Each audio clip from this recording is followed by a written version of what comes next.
మేమేం అడిగాం సార్, మా farmer minister and senior legislator Gangula Kamalakar గారు ఏమన్నారు, నేను చెప్పింది తప్పైతే రాజీనామా చేసిపోతాను దాకా చెప్పారు. ఆయన ఏమన్నారు సార్, 6.5 లక్షల కొత్త కార్డులు, 6,47,000 కార్డులు 2016 సంవత్సరంలో 31,000 కార్డులు ఇచ్చాము, 31,196. 2017లో 19,119 కార్డులు ఇచ్చాము. 2018లో 1,67,601 కార్డులు ఇచ్చాము.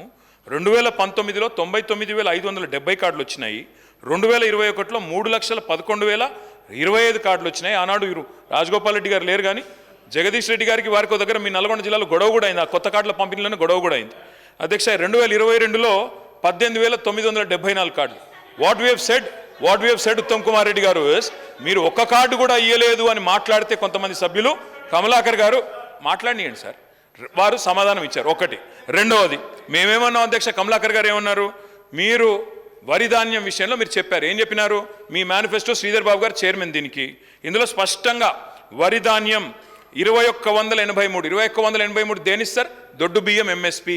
చాలామంది సభ్యులకు తెలియకపోవచ్చు, దొడ్డు బియ్యం ఎంఎస్పి 2,183, సన్నవడ్ల ఎంఎస్పి దానికి ఇంకో 20 రూపాయలు ఎక్కువ ఉంటుంది.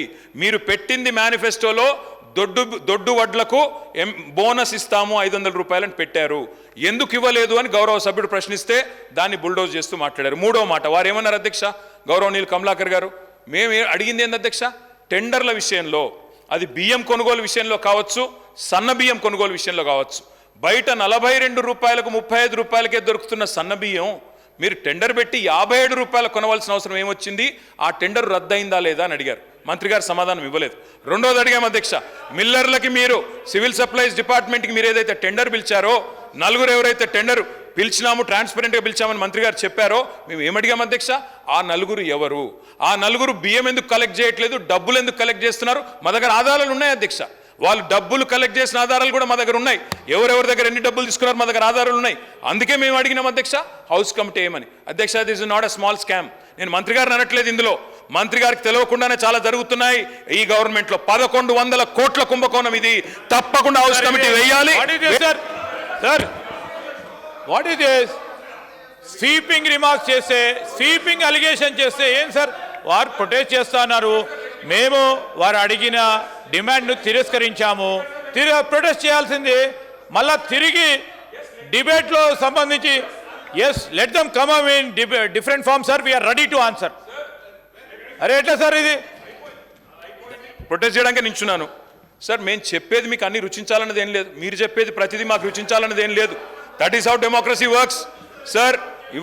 ఇవాళ అధికారం ఉంది కదా, మేము బుల్డోజ్ చేస్తాము, మీ మాట వినము అంటే మీ ఇష్టం, మేము చేయగలిగింది ఏం లేదు. ప్రజల తరపున ప్రజల్లో ఉన్న అనుమానాలు, ఇక్కడ పెద్ద కుంభకోణం జరిగింది, మంత్రి గారి ప్రమేయం లేకుండానే జరిగింది అనే అనుమానాలు ఉన్నాయి. మాకు స్పష్టమైన సమాచారం ఉంది. మేము ప్రభుత్వాన్ని అడిగాము, హౌస్ కమిటీ ఏమన్నాం, స్పీకర్ గారి ముందు ఫైల్స్ పెట్టమన్నాం.